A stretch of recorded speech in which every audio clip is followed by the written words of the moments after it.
Hey crew, it's Pitt, and I'm back with another Bible study. Today we are going to be getting back into the book of Judges, and we are going to be talking about Samson. So there's probably going to be a good bit of traffic that comes through because this will be a search topic, right? So I'm definitely going to get this in on this one. I hold some unconventional beliefs, and I am doing a somewhat unconventional Bible study. If you're unaware of what I'm doing and this is your first time here, you should definitely start in Genesis because I would hate for your feelings to get hurt. I do not look at this Bible in a conventional manner. I don't look at it as either that the nation in question is the chosen one or that there was ever a sacrifice necessary for you to be saved from your sins. And therefore, I might hurt your feelings if you stick around. But if you're still here, we are in Judges and we are in 13 because we left off in 12. We're doing a reading of the Bible from front to back. And the things that we see are not necessarily the things that we have been taught. And today we are going to be talking about something that is probably going to get at least some people irate. We're going to talk about Samson. It's going to give us a chance to talk about a couple of different issues as we go along. So let's get into the text. Again, the Israelites did evil in the sight of the Lord, so he delivered them into the hand of the Philistines for 40 years. Now there was a man from Zorah named Manoah, from the clan of the Danites, whose wife was barren and had no children. The angel of the Lord appeared to the woman and said to her, "It is true that you are barren and have no children, but you will conceive and give birth to a son. Now, please be careful not to drink wine or strong drink, and not to eat anything unclean. For behold, you will conceive and give birth to a son, and no razor shall come over his head, because the boy will be a Nazirite to God from the womb, and he will begin the deliverance of Israel from the hand of the Philistines." All right, let's first look at geography, because where are we talking about?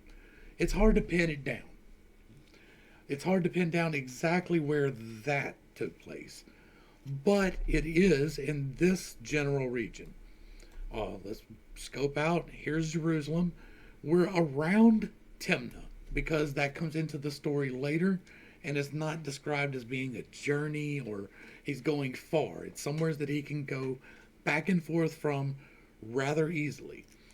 So this is the general area. That means that Israel is off on our right hand side to the east here, and the Philistines, as we have learned, control the area along the coast outside of Goshen here, being the only place that we have seen the Israelites actually having control of at this point. And so everything to the west of these blue dots along this line to the waters actually belongs to the Philistines and has the entire time. And so what we're going to see here is this location that we're going to be in, right, is dealing with the Philistines who are in control of this particular part of the area, the larger area that they control to the west. Timnah is probably just to the west of where Samson is born. Okay, next. And now we're going to talk about the Nazirites. We did not dig into it too much when we went through Numbers, which is where this is actually lined out for us, right? They are not allowed to cut their hair. They are not allowed to drink strong wine, and they're not allowed to touch the dead or be associated with the dead at all, not even to come into the vicinity of them. Wait, what? Hold on. That comes into play.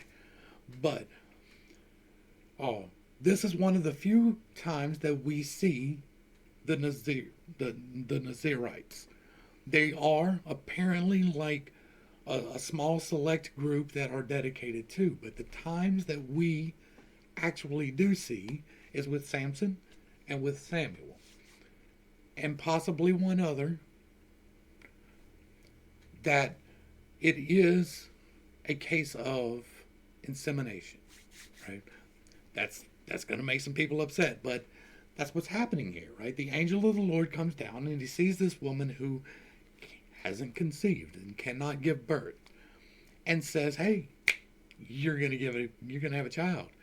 And then miraculously, 9 months after this visit, there's a baby. Every time that this happens, it's an amazing thing. And if you believe, as I do, that there are entities out there, right? Some of them are really long lived, and some of them fight for one side of the coin, and some of them fight for the other side of the coin. But they're the same type of thing that are somewhat eternal and have received veneration in parts of the world. We have talked about the entity that I believe has led them thus far, and this may be somewhat of a transition of that type of thing, right? We have seen once that an angel asked for a sacrifice, and another angel came and stopped that sacrifice and provided a different one. We've seen several times where an angel gives a command, and then another angel comes and countermands that command. And so I think that this is one side trying to get something accomplished. And there are several instances where barren women are visited and miraculously conceive, and then someone mighty comes out of it, someone able to do some really amazing things and having a knowledge or a power other than, right? And so we come to Samson.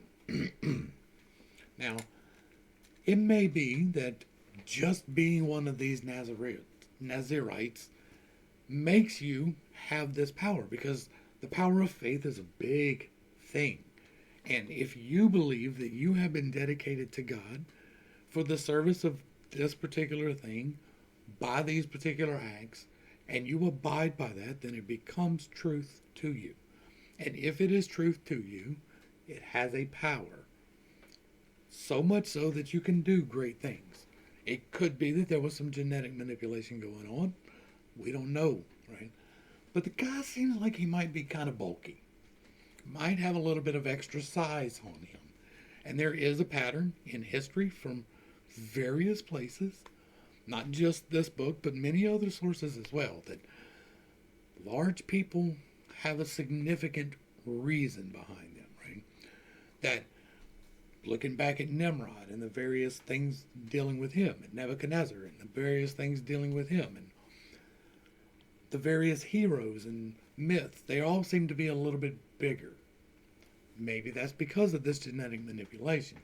We were told that there was human animal hybrids being created back in the time of Babel.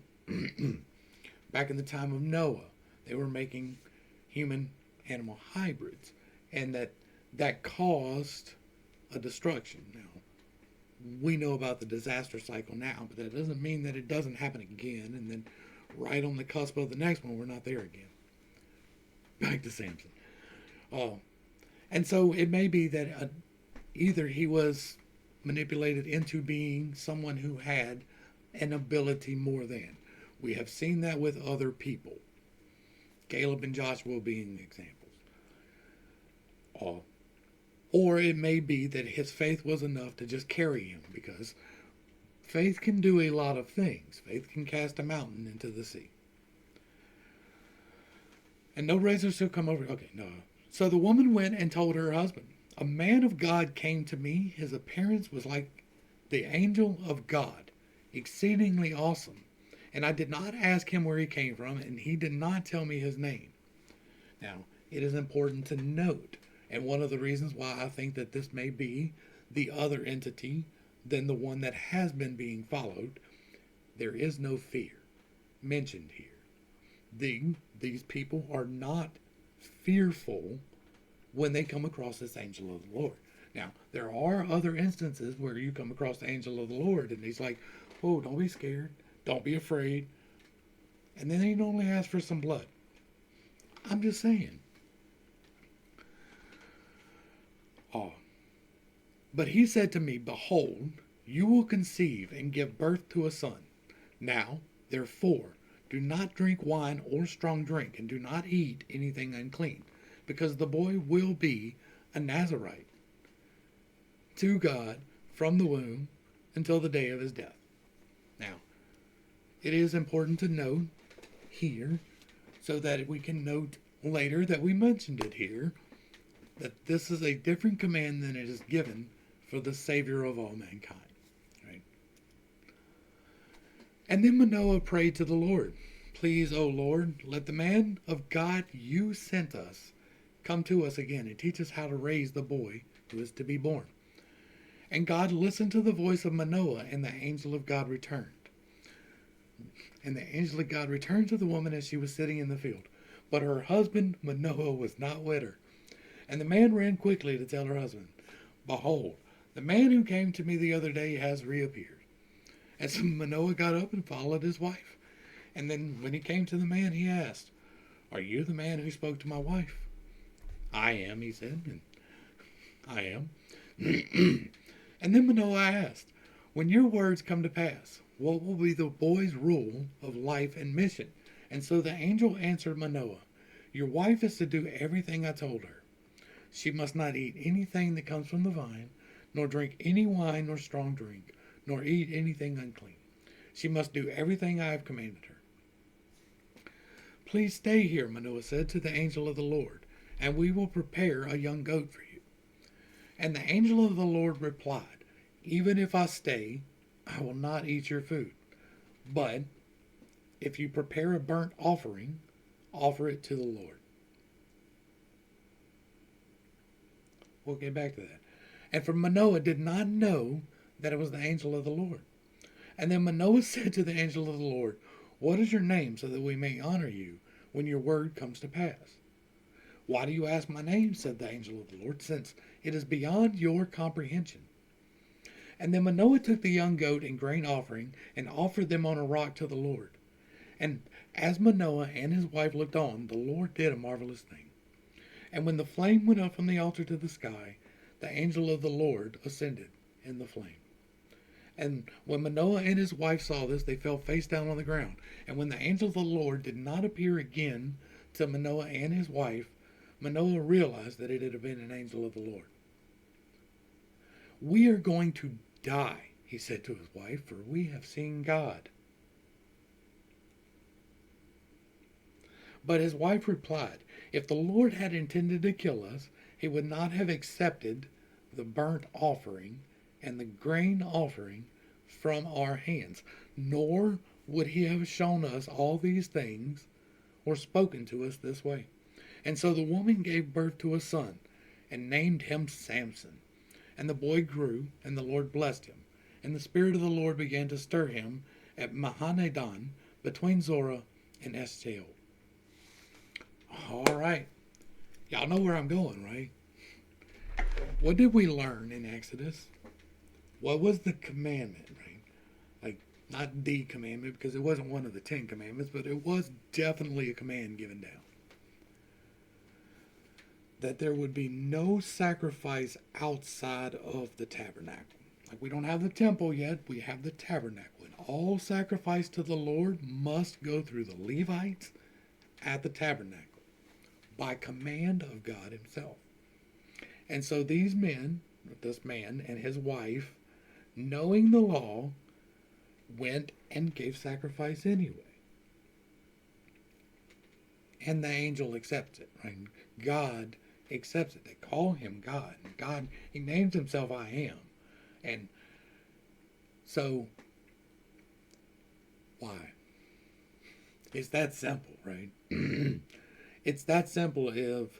Is God consistent? Because if God himself has commanded, "You shall not give a sacrifice," be it a sin sacrifice, a grain sacrifice, no matter what your sacrifice is.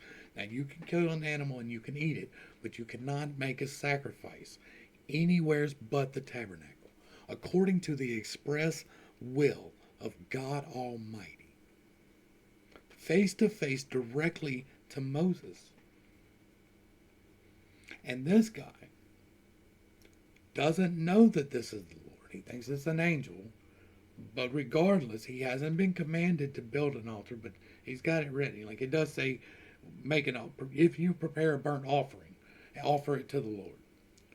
Now, that's because he was already going to do it, right? That the burnt offering. You're expressly commanded. He doesn't know this is God. He does know it's an angel, but he doesn't know it's God, right? And he's like, make an offering. Even if God was to appear, you have been commanded not to. Like, what do you do? That's a conundrum. How do you reconcile that God commanded you to not, and then God appears to you and commands you to? How do you reconcile that? Like, that's a big, big problem. That's a huge problem. It's another problem that they're seeing God face to face, and the whole, well, we have seen God and we are going to die. And it's like, well, if he intended to kill us, he would have. But Moses said that he couldn't see God, even though he talked to God face to face. And the other people couldn't see God because they couldn't stand his presence. And something about God changes your presence. And it's a whole big thing. Now, I stand unconventionally. I stand on God, right? I stand on the Creator. And the Creator does not manifest inside. Right? He has a plan for each and every one of the souls that he has created. And he created every soul. He has a purpose for every single atom in the whole entirety of existence. Every single atom is held together by God's express will. He is me. He is you. He is the space between me and you, and he is the space between the space between me and you. There are people who try to truly represent him, and there are people who try to truly represent the opposite of it. That is real. Like, I know people who try, right? They may not succeed, but they try very hard to be that. There are entities working for and against with that exact same fervor, trying to bring about one side a positive and one side a negative, because those are the forces of creation. The struggle is life, and if there is no evil, there can be no good. If all is good, then there is no good, because there's no struggle. There is no reason for us to be here if we are not struggling and learning something.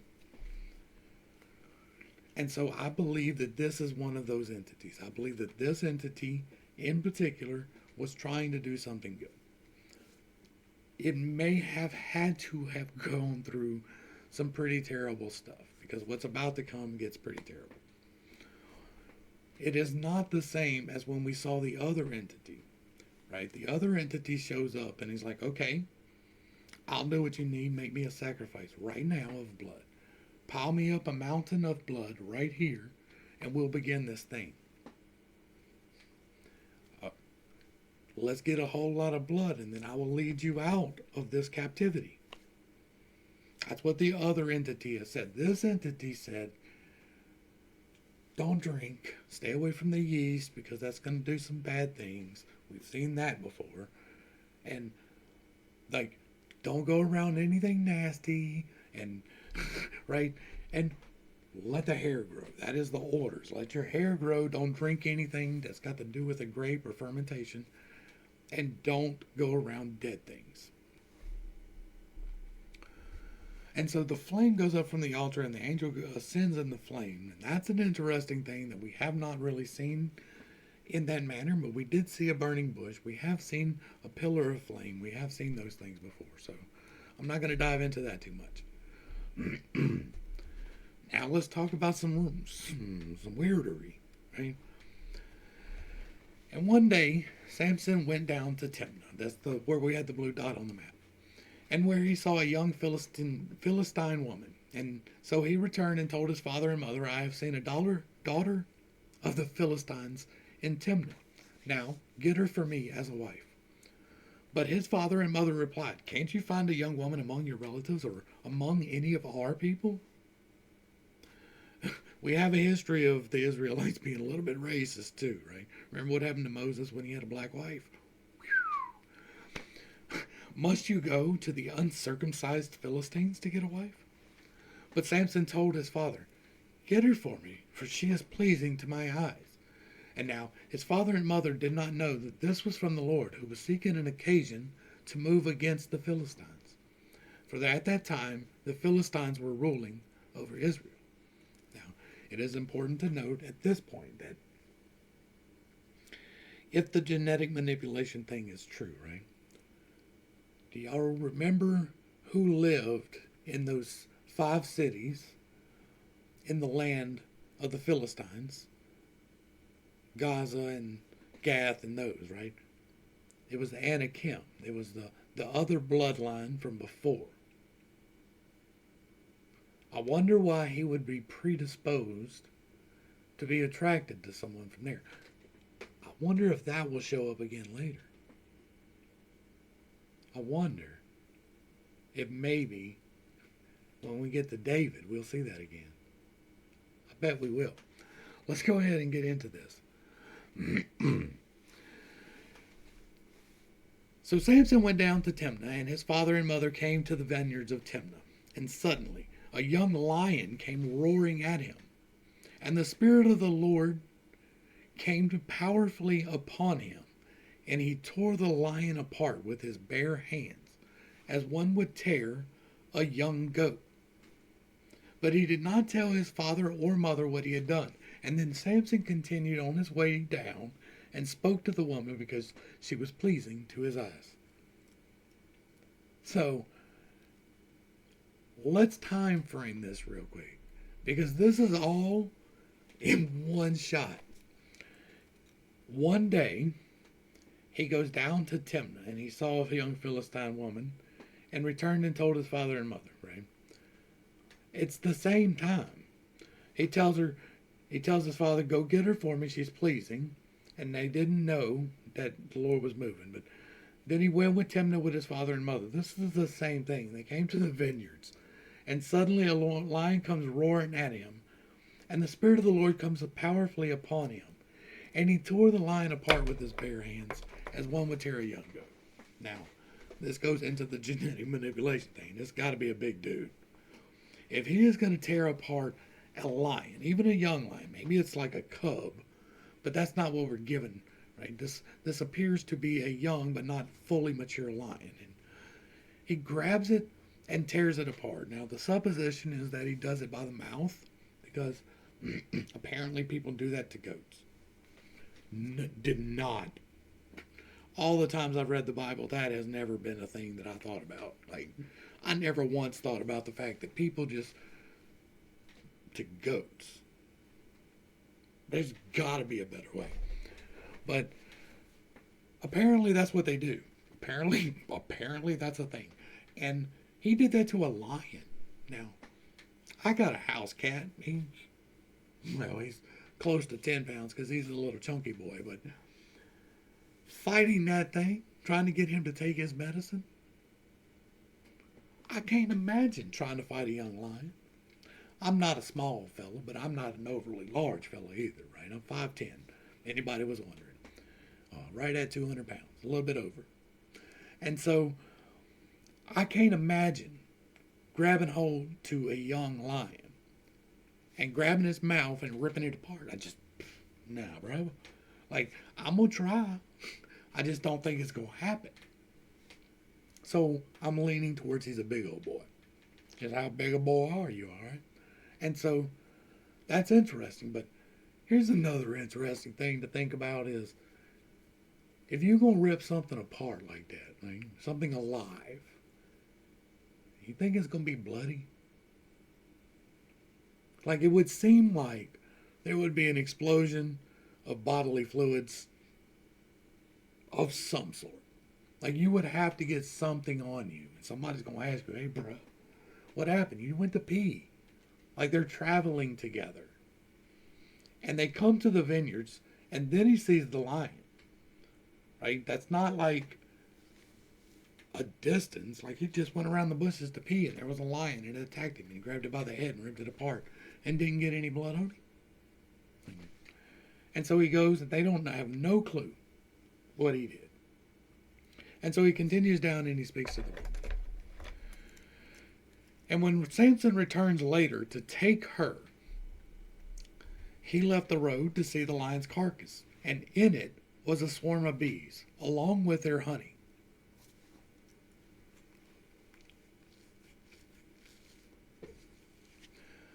And so he scooped some honey into his hands and ate it as he went along, and he returned to his father and his mother, and he gave some to them, and they ate it. But he did not tell them that he had taken the honey from the lion's carcass. Well, with a good reason. Now, honeybees will eat a lion. If it's dead, they will come and they will eat it. I just broke my glasses, y'all. That sucks. This was my backup here. And so, honeybees will eat a lion. They are carnivorous. They will come and eat it. Like, not all of them. I don't think like bumblebees do, but like regular honeybees will. I've seen it happen. And they come and they'll take it and they'll go make honey, but they ain't going to make honey inside. They're not making honey except where the queen is. That's the only place they're making honey. So I don't put it past that God can make it happen. I'm saying that it did not happen in nature. Now, if there was a hollowed skin that was leather and it was laying on the ground and it was dried out and it was weathered and it wasn't falling apart and rotten and the scavengers had left it, for instance, maybe the bees would make a nest inside of that, but that would take a considerable amount of time. Like a considerable amount of time. And I don't know that I would want to eat that honey. Like, maybe it's not that bad if it's just a piece of leather, but if there's any rotting meat in there, I don't want nothing to do with that. And so we get into a timeline issue because how long past that is it when he comes back and there's a swarm of bees. And then his father went to visit the woman. That's so funny. And Samson prepared a feast there as was customary for the bridegroom. And when the Philistines saw him, they selected 30 men to accompany him. Let me tell you a riddle, Samson said to them, and if you can solve it for me within 7 days of the feast, I will give you 30 linen garments and 30 sets of clothes. But if you cannot solve it, you must give me 30 linen garments and 30 sets of clothes. Well, tell us your riddle, they replied. Let us hear it. And he said to them, out of the eater came something sweet, and out of the strong came something to eat, and out of the strong came something to sweet. And for 3 days they were unable to explain the riddle. And so on the 4th day they said to Samson's wife, entice your husband to explain the riddle to us, or we will burn you and your father's household to death. Did you invite us here to rob us? That's interesting. Let me let this cat out and I'll be right back. Go ahead. All right. Sorry about that. I'm not even going to cut that out. So, how fair is that, right? This is akin to the Hobbit's riddle, right? This is akin to what's in my pocket. How is anybody supposed to get that? Because it doesn't happen in nature. It doesn't. Nobody does that in nature. It doesn't happen in nature. So, this is the representative of the Lord being deceitful. He is giving an unsolvable riddle just so he can rob the people. He's strong-arming them into giving them something. And then Samson's wife came to him weeping and said, you hate me. You do not really love me. You opposed to my people a riddle, but you haven't explained it to me. Look, he said, I have not explained it to my father or mother. Why would I explain it to you? And she wept the whole 7 days of the feast. And finally, on the 7th day, because she had pressed him so much, he told her the answer. And in turn, she explained the riddle to her people. And before sunset on the 7th day, the men of the city said to Samson, what is sweeter than honey? And what is stronger than a lion? And he said to them, if you had not plowed with my heifer, you would not have solved my riddle. And the Spirit of the Lord came mightily upon him, and he went down to Ashkelon, killed 30 of their men, took their apparel, and gave their clothes to those who had solved the riddle. And burning with anger, Samson returned to his father's house, and his wife was given to one of the men who had accompanied him. And so this valorous man of God, after making a wager that was on its face unfair, then decides that the way to pay the wager is not through the fruits of his labors, but instead to go to someone else who is not involved. Ashkelon is not the people we're talking about. And so he goes to Ashkelon and he kills 30 of them there and takes their clothes to bring back and fulfill his debt on the vow that he made to the Lord. That's awesome. That's awesome.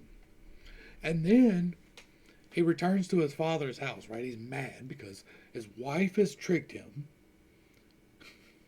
His wife has tricked him, and so they take his wife and give her to one of the men who accompanied him. And then later on, at the time of the wheat harvest, Samson took the young goat and went to visit his wife. I want to go to my wife in her room, he said, but her father would not let him enter. I was sure you thoroughly hated her, said her father, so I gave her to one of the men who accompanied you.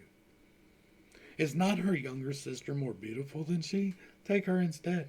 And Samson said to them, this time I will be blameless in doing harm to the Philistines. And then Samson went out and caught 300 foxes. And he took torches and turned the foxes tail to tail, and fastened the torch between each pair of tails. And then he lit the torches and released the foxes in the standing grain of the Philistines, burning up the piles of grain and the standing grain, as well as the vineyards and olive groves. That's absolutely a proportional response. We hear that word a lot these days. That is absolutely a proportional response. You, in your anger and not being able to deceive your wife's people, get mad and kill some people and rob from them to fulfill your debt, and then storm off in a hissy fit. Mad because your special ass didn't get exactly what you wanted. And so you go off and you're mad. You mad. You leave your wife at her father's house and they think you abandoned her. And so when you get over your little hissy fit and you decide you're going to man up and you're going to go get your wife, and you find out however long later it is, it's the time of the later on at the time of the wheat harvest, so however long that happens to be, you go and they're like, no, you abandoned your wife, so we gave her to someone else. You abandoned her after 6 days. And we gave her to someone else. And so what does he do? He doesn't take revenge, this mighty man, on her father and his companion and take his wife. That's not what he does.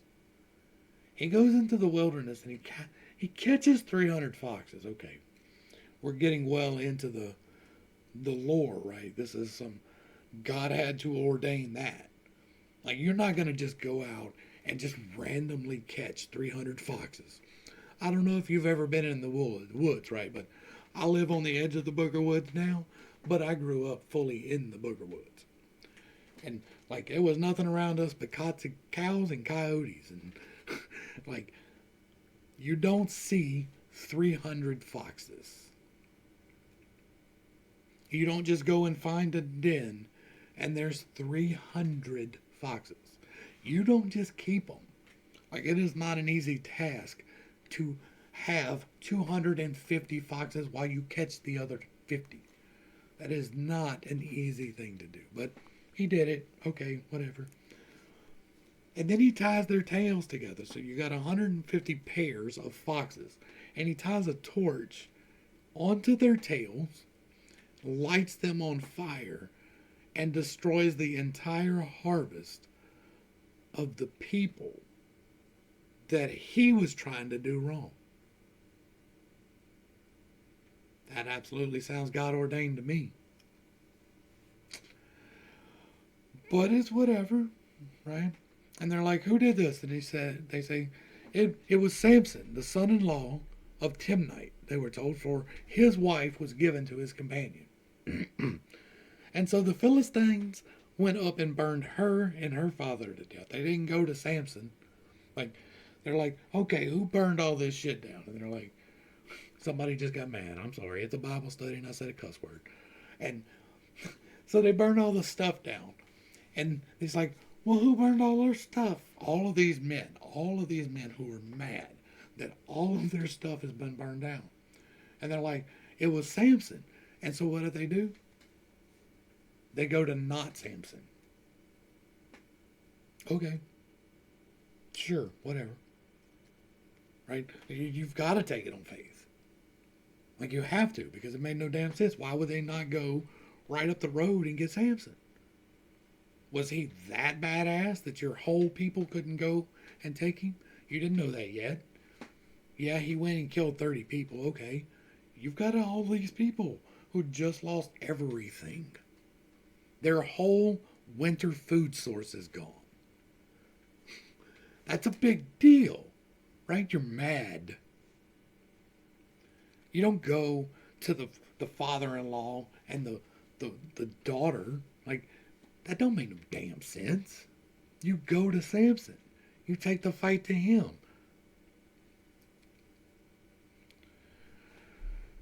So the Philistines went up and burned her and her father to death. And Samson told them, because you have done this, I will not rest until I have taken vengeance upon you. And he struck them ruthlessly with great slaughter, and they went down and stayed in a cave at the rock of Etam. When? Like it's after, right? They burned her to death, and then he says, because you have done this. So was he there? If he was there, why did he not act in their defense? He is the great and mighty man of God, and he's able to go down and slaughter them ruthlessly with a great slaughter. And then the Philistines went up and camped in Judah and deployed themselves in the camp of Lehi, in the town of Lehi. And why have you attacked us, said the men of Judah. And the Philistines replied, we have come to arrest Samson and pay him back for what he has done to us. So I have to assume that they burned her and her father to death, and then they go to Samson's house. And there he kicks their ass and chases them back to the cave. And so then they run back and they gather all the rest of Philistine. They're like, all right, bro, these Israelis are acting a fool again. And at the time, the Philistines rule the Israelis. So they're like, all right, roll out. And so they gang up and they go out and they go to handle business. And they said that, all right, we're here to arrest this one man. And in response, 3,000 men of Judah went to the cave at the rock of Etam, and they asked Samson, do you not realize that the Philistines rule over us? What have you done to us? I have done to them what they did to me, he replied. But they said to him, we have come down to arrest you and hand you over to the Philistines. And Samson replied, swear to me that you will not kill me yourselves. No, they answered, we will not kill you, but we will tie you up securely and hand you over to them. And so they bound him with 2 new ropes and led him up from the rock. And when Samson arrived in Lehi, the Philistines came out shouting against him. And the Spirit of the Lord came mightily upon him, and the ropes of his arms became like burnt flax, and the bonds broke loose from his hands. And he found the fresh jawbone of a donkey. He reached out his hand and took it, and struck down 1,000 men. And then Samson said, with the jawbone of a donkey, I have piled them in heaps. I have made them into donkeys is an alternative for that. With the jawbone of a donkey, I have made them into donkeys. With the jawbone of a donkey, I have slain 1,000 men. And when Samson had finished speaking, he cast the jawbone from his hand, and he named that place Ramath Lehi. All right, we'll come back. After being thirsty, Samson cried out to the Lord, you have accomplished this great deliverance through your servant. Must I now die of thirst and fall into the hands of the uncircumcised? And so God opened up a hollow place in Lehi, and water came out of it. And when Samson drank, his strength returned, and he was revived. And that is why he named it En-Hakkore, and it remains in Lehi to this day. And Samson judged Israel for 20 years in the days of the Philistines. And again, we're going to bring practicality into it now. It is not impossible for the will of God, right? I believe in an all-powerful God. I really do. I believe that through faith there is nothing that is unable to be accomplished. Now, some of it may be unwise to do, but you can do it through faith. Right?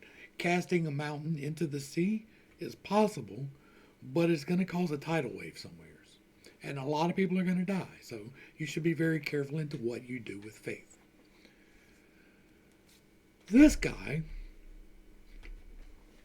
here, man, like, we went through what he did, and he, with his unsolvable riddle, and his wife tricks him into giving it away, and he goes and fulfills his debt by killing people. And then he comes and he finds out that his wife has been given to someone else, and so he burns down the entire wheat harvest and the grape harvest. So he takes away the food and the livelihood from who knows how many people, but they get mad and they pursue him. And he went to the rock and was hiding in the cave, but that's after he slaughtered people, so that's what happened there. And so they come to confront him, but first they kill his wife and her dad because he left them there. And then they go to him and he commits slaughter. He kills a bunch of them and causes them to run off. And then he goes and hides in the cave. And so they gather an army of 3,000 people, and they come up, and Judah's like, hey, what's going on? And they're like, man, we're after this dude, and he's a badass. And they're like, all right, bet. And they're like, hey, bro, you need to come and surrender yourself. And they're like, he's like, all right, I will. And so they cuff him, and they bring him, and they got him there. And the guys are like, all right. And then he gets mad. He's like, nah, you ain't taking me. And he busts out of his chains. And he picks up the jawbone of a donkey, which is about this big. Right? And he kills 1,000 men. 1,000 men. With the jawbone of a donkey. I guess they just sat there and took it. Because the physical exertion necessary alone would be enough for a mortal man. How do you figure he went about killing somebody with a jawbone? Like it's a little bit bigger than a human jawbone, but it's about this size, right? And so maybe he put it on his fist, and he went around smash, Hulk smash, right? Or did he hit him with it? Like, did he use it like a boomerang? Like, how do you go about killing 1,000 men? 1,000. There are some high schools with less than that. My entire school that I graduated from went from kindergarten to 12th grade. It served half of the parish that I grew up in. And we didn't have 1,000 people in the whole school.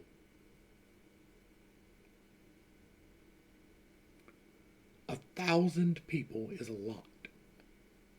In our context today, like we look at towns and it's like 10,000 people is a small town. 50,000 people is a small city. But 1,000 people is a lot of people. Like a lot of people. Like there are comics out there on the circuit who would love to play a show with 1,000 people. There are musicians out there who would love to have 1,000 people pay a ticket to get in the door. 1,000 people is a lot of people.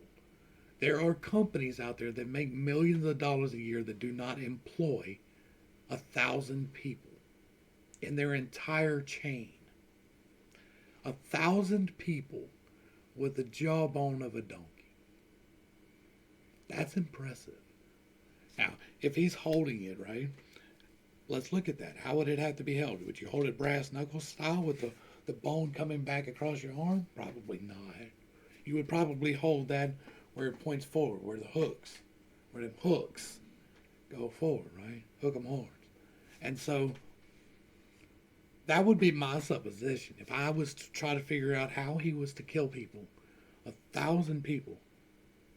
And so he's holding this thing and he's got the jaw points coming off like this, and he's Hulk smash, 1,000 people. and them prongs didn't break. That's a hell of a bone. 1,000 people is a lot of people. It is not light work.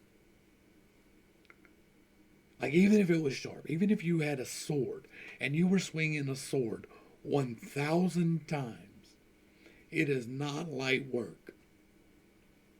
It's not light work to practice with a sword swinging it 1,000 times, much less in earnest.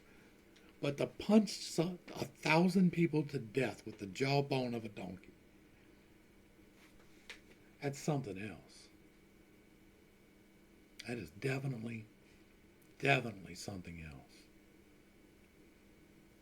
It's worth thinking about at least.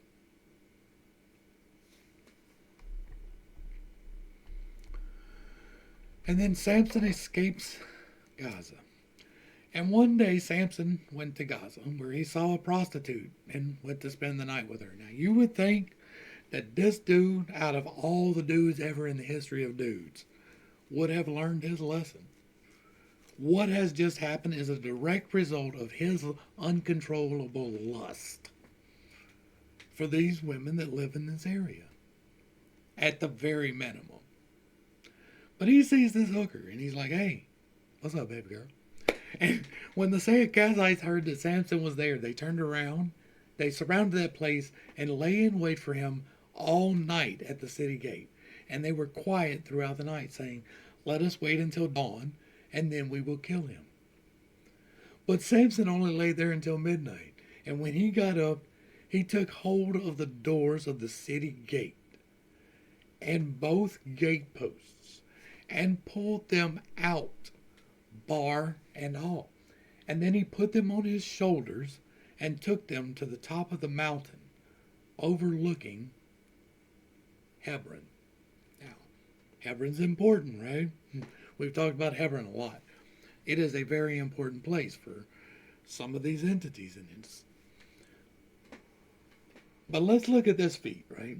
So he has just finished slaughtering these 1,000 people, and he is one day later in Gaza, where all these people are from.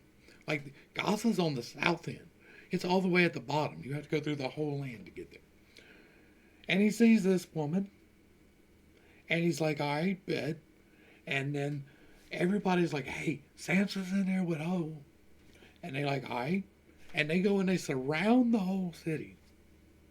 Right? They surround the place and lay in wait for him all night at the gate. And then he goes and rips the gate down. Now, I'm assuming that he had to because they barred him on the outside, right? If the bar was on the inside, he could just pull the bar out and open the gate. But he grabs the gate. Now, this ain't going to be no door. It's a gate. You're bringing wagons through this. You're bringing camels through this. It's got to be at least tall enough to ride through with a gate, like with a camel, right? And he reaches up and grabs it and pulls the whole thing out with the post attached. Now, I'm assuming that if it's that tall that you had to countersink at least a little bit them posts. So he pulls them posts up out the ground,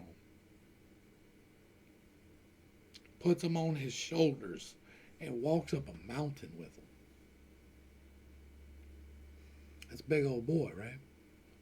Maybe a little something different. And sometime later, Samson fell in love with a woman in the valley of Sorek, whose name was Delilah. And boy, oh boy, he wished he never heard that name. And the lords of the Philistines went to her and said, entice him and find out the source of his great strength and how we can overpower him to tie him up and subdue him. And then each one of us will give you 1,100 shekels of silver. And so Delilah said to Samson, please tell me the source of your great strength and how you can be tied up and subdued. Let me give you a little bit of life advice. And you can take it or leave it as you want to. I can't really make you take it, but don't ever let somebody tell you twice who they are. Now, I believe in forgiveness. I believe in repentance. I believe that anybody at any point in time can actually change themselves and that that fruit will be made evident. But don't ever let somebody tell you twice they hate you. This woman is telling him in this sentence, if it is faithfully recorded, as we are supposed to believe, I hate you. It says, tell me the source of your strength and how you can be tied up and subdued. What is your weakness and how can I defeat you, says the woman. Now, your woman, if you are a man, should be your support and your confidant. She should be worthy of that trust. But if she's asking these questions, she's not. Like, she can ask you what's wrong with you, and she can ask you things, but if she's asking you, what's your weakness, so that you may be subdued. So, if you confide in her a small thing, and she betrays you in the small thing, that is all you need to know about that person ever again. Don't let them tell you twice that they hate you. Samson would have done well to learn that lesson. Because he tells her, he's like, all right, let's see if you're worthy of my trust. And he told her, he says, well, if they tie me up with 7 fresh bowstrings that have not been dried, I will become as weak as any other man. Now, if you're not aware, for the most part, back in the day, bowstrings were made with gut, right? You would take intestines and you would braid it into a string that when it dries out is incredibly taut and break resistant and readily available once you start using it. And so you would have to let them dry because when they dry, they shrink. And so he's telling her that if you take these brand new made gut strings and tie them around me, then that's what's going to work. And so the lords of the Philistines brought her 7 fresh bowstrings that had not been dried, and she tied him up with them. While men were hidden in her room, she called out, Samson, the Philistines are here. And he snapped the bowstrings like strands of yarn, seared by a flame. And so the source of his strength remained unknown. That is the only betrayal you should need. The source of your weakness, as you have revealed it, has been betrayed. There's nobody else. Like, were they playing bondage games? Is that what was going on? I mean, it's possible. There is no new thing under the sun. And so just like there were some practices that we're led to believe were one thing, there were probably people doing those type of things back then. Like 50 Shades of Grey is not some brand new stuff. But if you tell somebody your weakness and the first thing they do is like, all right, let's try it out. You're getting set up. It's a setup. And then Delilah said to Samson, you mocked me and lied to me, this gaslighting hussy. Now, please tell me how you can be tied up. And he says, if they tie me up with new ropes that have never been used, I will become as weak as another man. And so Delilah took new ropes and tied them up with him and called out, Samson, the Philistines are here. But while the men were hidden in her room, he snapped the ropes off his arms like they were threads. So that's twice she done told him he hates her. And then Delilah said to Samson, you mocked me and lied to me all along. You gaslighting hussy, you. Tell me how you can be tied up. And he told her, if you weave the 7 braids of my head into a web of a loom and tighten it with a pin, I will become as weak as any other man. And so while he slept, Delilah took the 7 braids of his hair and wove them into the web. And she tightened it with a pin and called to him, Samson, the Philistines are here. But he awoke from his sleep and pulled out the pin with the loom and the web.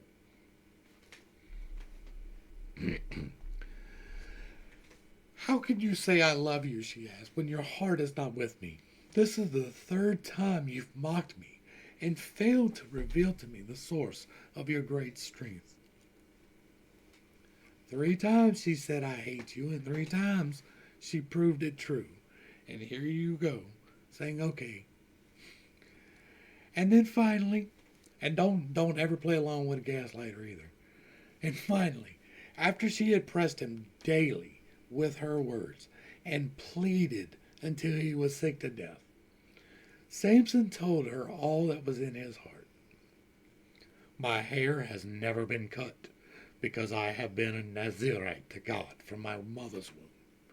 If I am shaved, my strength will leave me, and I will become as weak as any other man.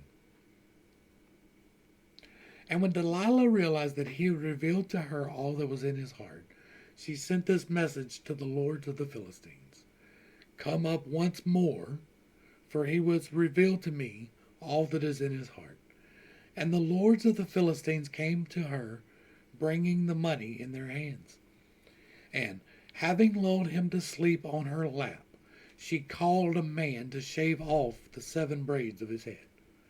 In this way she began to subdue him, and his strength left him. And then she called out, Samson, the Philistines are here. But Samson awoke from his sleep, and he thought, I will escape as I did before and shake myself free. But he did not know that the Lord had departed from him. And then the Philistines seized him, gouged out his eyes, and brought him down to Gaza, where he was bound with bronze shackles and forced to grind grain in the prison. However, the hair of his head began to grow back after it had been shaved.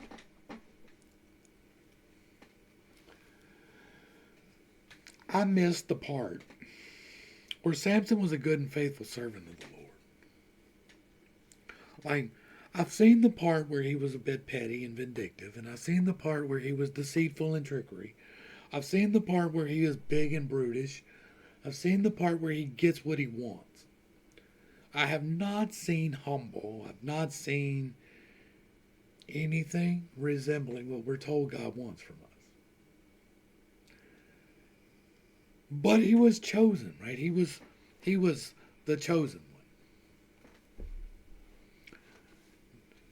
Once again, we come to the conundrum of the amalgamation of stories, because probably there was something along these lines that happened.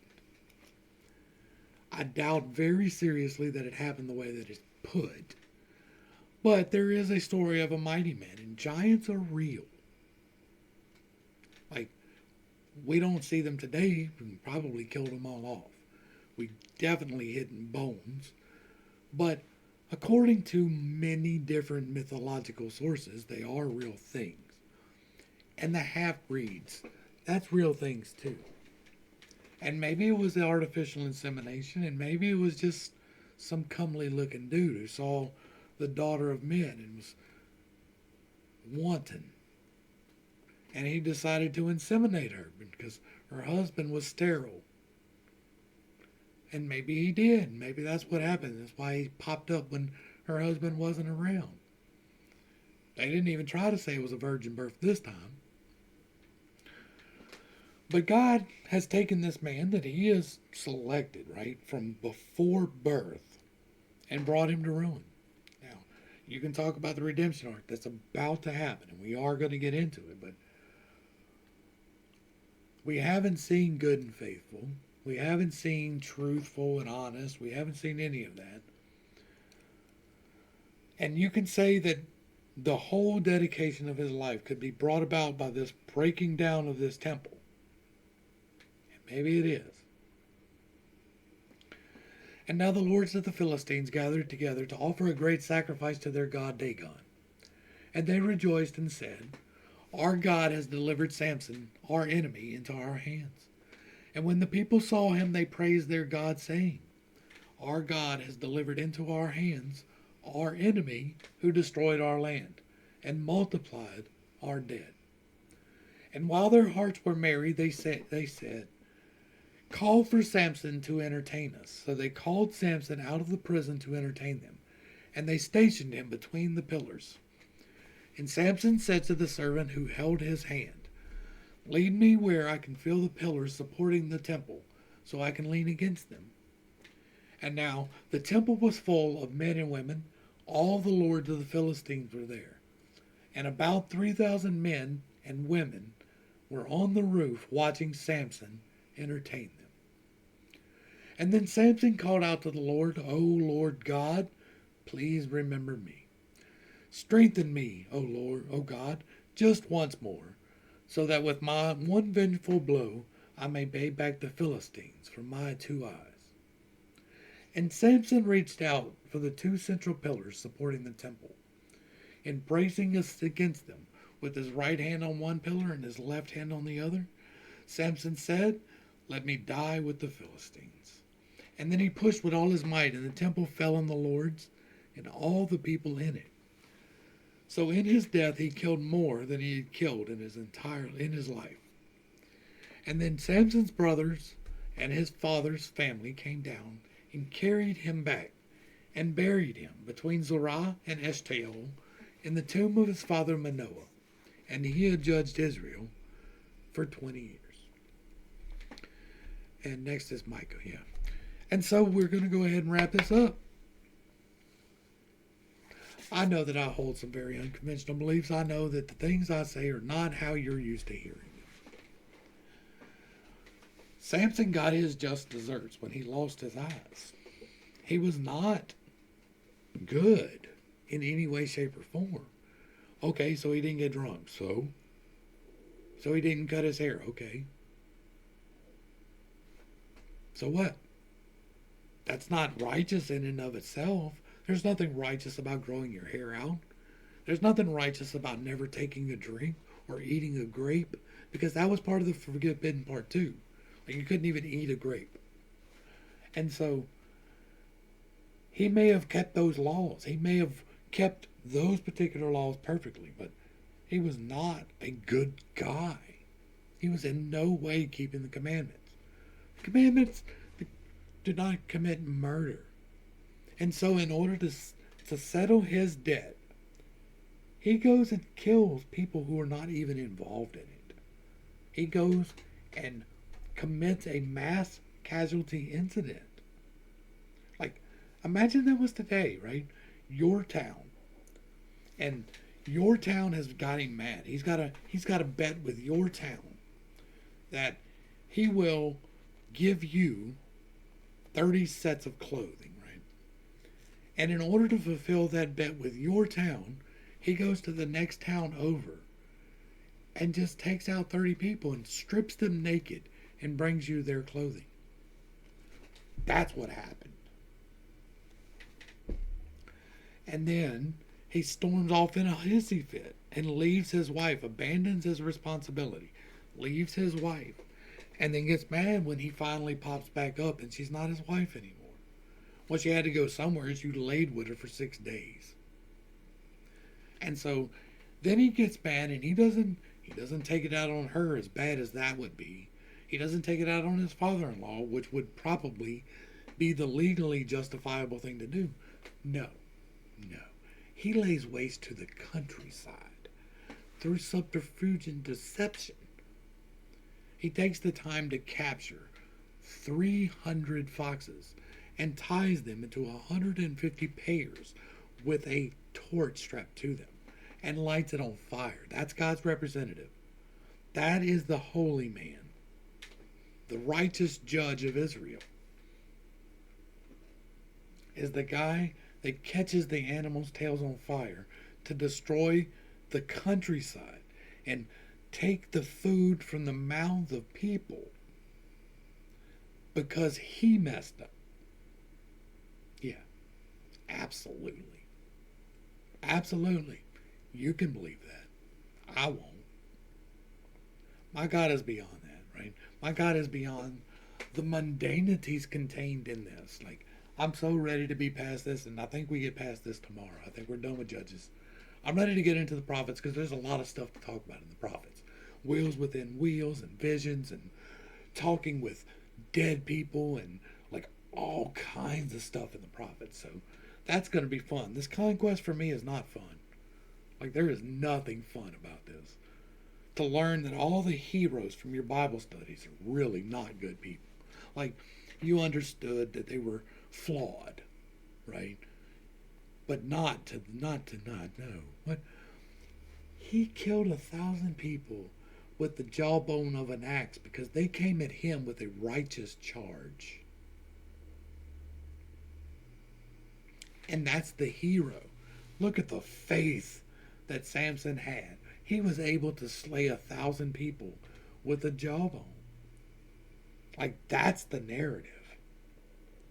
But think about it. Just stop and think about it. Just look at it as much as we've looked at it here. That's God's representative, all right. That's the representative of these entities. It does fit. Like, it seems hopeful. Like, we see these people come in. And this one seemed to be good. And maybe what he did here is worth it, but I don't think so. Like, I really don't. That's not even getting into the technicality of destroying the temple, because if there are 3,000 people, let's look at that. Let's look at that, right? You got 3,000 people, men and women, who are there, and they are watching, right? So some of them are down below and some of them are up above, but again, 3,000 is a large number. Like a large number. Like that's 3 times larger. And so think about the size of that, right? That's a good size arena. That's a decent sized crowd. 3,000 people, that's a large crowd. And he pushed down 2 pillars. One with his left hand and one with his right, and killed all of them. Now, I'll give you some of them. If you have these giant stone slabs, right, and they're supported by pillars, I can guarantee you that the entire structure is not supported by 2 pillars. Like, not unless they were just completely ignorant of engineering at all. And if so, then they didn't build the temple to begin with. But this is the Anakim. This is their temples, right, to Dagon, whatever. But this is those people, and I just don't see it as being plausible. Now, if it said that he did that and the hand of God pushed it down, okay, whatever. God did it. But for him, as a singular actor, as the hero in the story, to just push these 2 pillars that were close enough that he could. Now, he's a big old boy, so it could be 10 foot, right? He picked up the gate out of the ground and walked off with it on his shoulders to up a mountain to Hebron. And so it's not beyond the possibility, right? It's not beyond. There was somehow these 2 pillars that were supporting this entire structure all the way around. And if these people are up top, then it is open if they are watching, if they're being entertained by him, as it says they are actively doing, they are watching him and being entertained by him, then there's an opening where they can see him. Well, the part where there's an opening where they can see him has to be supported by something other than the pillars he pushed, because those would be underneath him, and they couldn't see him. Now, I'm sure it's open in the middle, right? Okay. Did he bring down the whole roof with 2 pillars? That's an important question to ask. Maybe so. Maybe it happened. I don't find it likely. Hopefully I brought a little bit of enlightenment and not too much confusion to a very somewhat complicated topic today. It's fairly straightforward, right? Like, I don't think I went too far out of the box with this one. Like, some of them I go pretty far out of the box, but this is just what it says. Once again, this is just what it says. And I know that I hold some unconventional beliefs. I know that I step on toes when I say these things. It is not intentional, but I do not apologize for it, right? Sometimes your feelings are just going to get hurt as we get revealed things. Like, It would be easier for me if I could have continued on, but God said no. He said to read this like I read it, and so I do. That's what we're here for, and that's what we're going to continue to do. Hopefully, I brought a little bit of enlightenment and not too much confusion. If you're still here, apparently you're still interested. So, to the crew, thanks for hanging out. I appreciate every single minute that you are here with me, and I am praying for you every single day. Until next time, I love you, God loves you, and you are perfect, whole, and complete just the way that you are. This has been Pitt State. Peace.